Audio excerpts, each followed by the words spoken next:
사무엘하 3장 17절에서 26절입니다. 키워드는 아브넬의 정치, 다윗의 열망, 하나님의 역사입니다. 아브넬이 이스라엘 장로들에게 말하여 이르되 너희가 여러 번 다윗을 너희의 임금으로 세우기를 구하였으니 이제 그대로 하라. 여호와께서 이미 다윗에 대하여 말씀하시기를 내가 내 종 다윗의 손으로 내 백성 이스라엘을 구원하여 블레셋 사람의 손과 모든 대적의 손에서 벗어나게 하리라 하셨음이니라 하고, 아브넬이 또 베냐민 사람의 귀에 말하고, 아브넬이 이스라엘과 베냐민의 온 집이 선하게 여기는 모든 것을 다윗의 귀에 말하려고 헤브론으로 가니라. 아브넬이 부하 20명과 더불어 헤브론에 이르러 다윗에게 나아가니 다윗이 아브넬과 그와 함께한 사람을 위하여 잔치를 배설하였더라.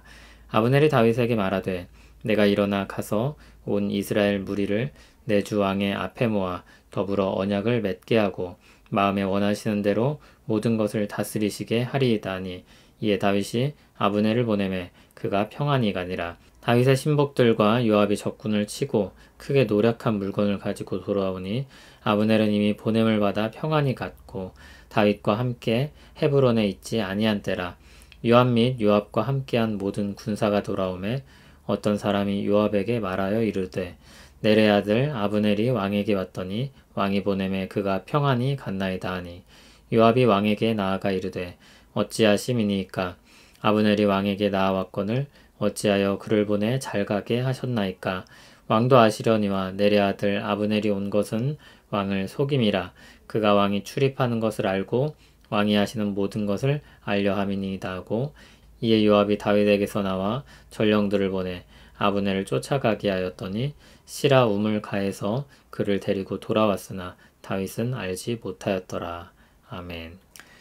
아브넬은 이스라엘 장로들을 회유합니다. 이 과정에서 이스라엘 장로들에게 다윗을 왕으로 세우고자 하는 시도가 있었다는 것이 나타납니다.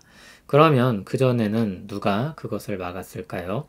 2장 8절을 생각하면 그것은 아브넬이었을 것입니다. 그런데 이제 아브넬의 마음이 돌아섰습니다. 하나님의 뜻을 들어서 아브넬은 장로들을 회유합니다. 18절을 보면 여호와께서 이미 다윗에게 말씀하셨다는 것을 다 알고 있었습니다. 하나님께서 다윗을 대적에게서 구원하도록 세우신 왕으로 뜻하셨다는 것을 알고 있었습니다. 하지만 이스보셋을 세웠던 것입니다. 그것을 주도한 사람이 아브넬이었습니다. 그런데 이제 그 아브넬이 다윗에게 돌아선 것입니다. 아브넬은 이스라엘 사람들과 베냐민 사람들까지도 회유했습니다. 그리고 헤브론으로 가서 다윗을 만납니다. 다윗은 아브넬을 반기며 잔치를 베풀었습니다.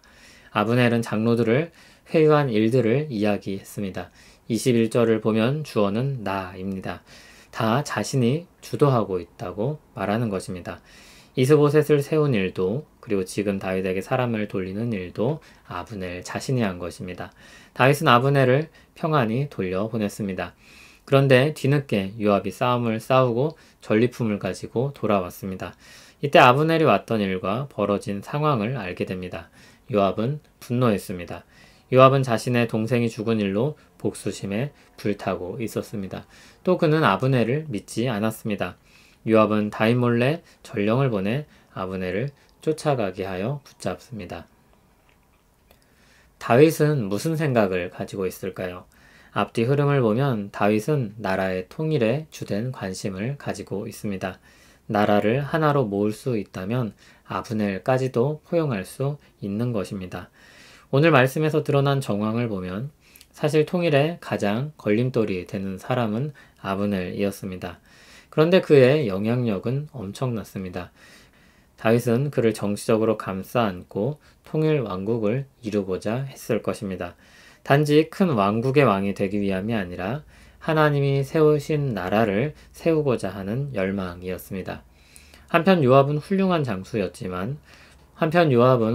장수였지만 외교적인 안목은 상대적으로 부족했고 복수심에 불타오르고 있었습니다. 그런 그는 다윗을 이해할 수 없었을 것입니다.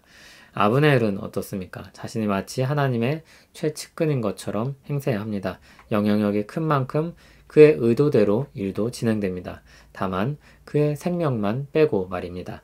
하나님을 떠나 자기 길을 가는 사람의 최후를 맞이하게 될 것입니다. 이렇게 다양한 사람들의 각기 다른 뜻들이 얽히고 설켜 있는 가운데 역사가 진행됩니다.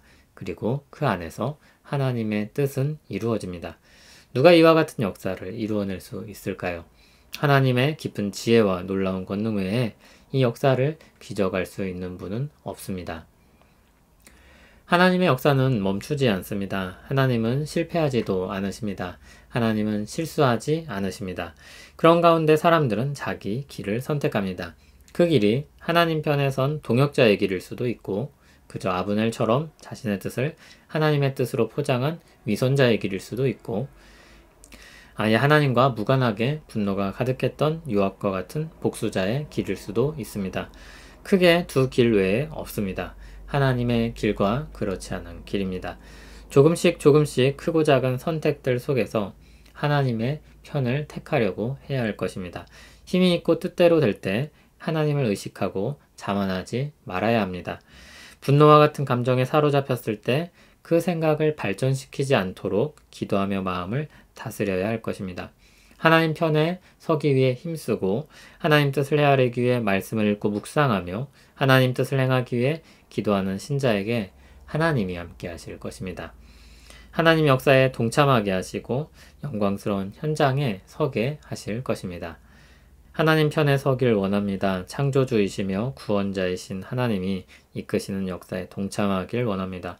하나님의 뜻을 헤아려 깨닫게 하시고 하나님의 마음으로 행하게 하옵소서. 예수님 이름으로 기도합니다. 아멘.